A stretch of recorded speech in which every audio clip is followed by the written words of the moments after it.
The hospital room was silent except for the sound of the machines. A small boy, Eli, lay motionless on the bed, tubes connected to his tiny arms. It had been 40 days since the accident on Highway 85 in Georgia. His mother sat by his side, her head bowed. Every night she whispered the same prayer.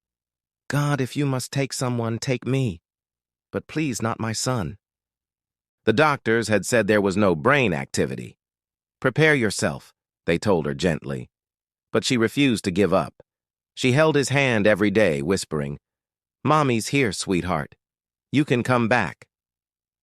One stormy night, lightning flashed outside the window, shaking the power for a moment. As the room dimmed, a faint voice broke the silence. Mommy? Her eyes shot open.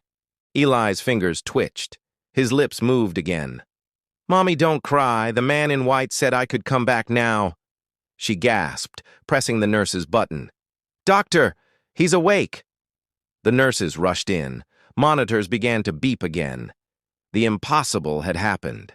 Hours later, when Eli could finally speak clearly, he told them everything. I was in a garden, he said softly. It was so bright. There were kids playing and a man sitting on a bench. He smiled at me and said, Your mom's prayers built a bridge. Walk back across it. The doctors exchanged stunned looks. There was no medical explanation. Eli made a full recovery in just 2 weeks.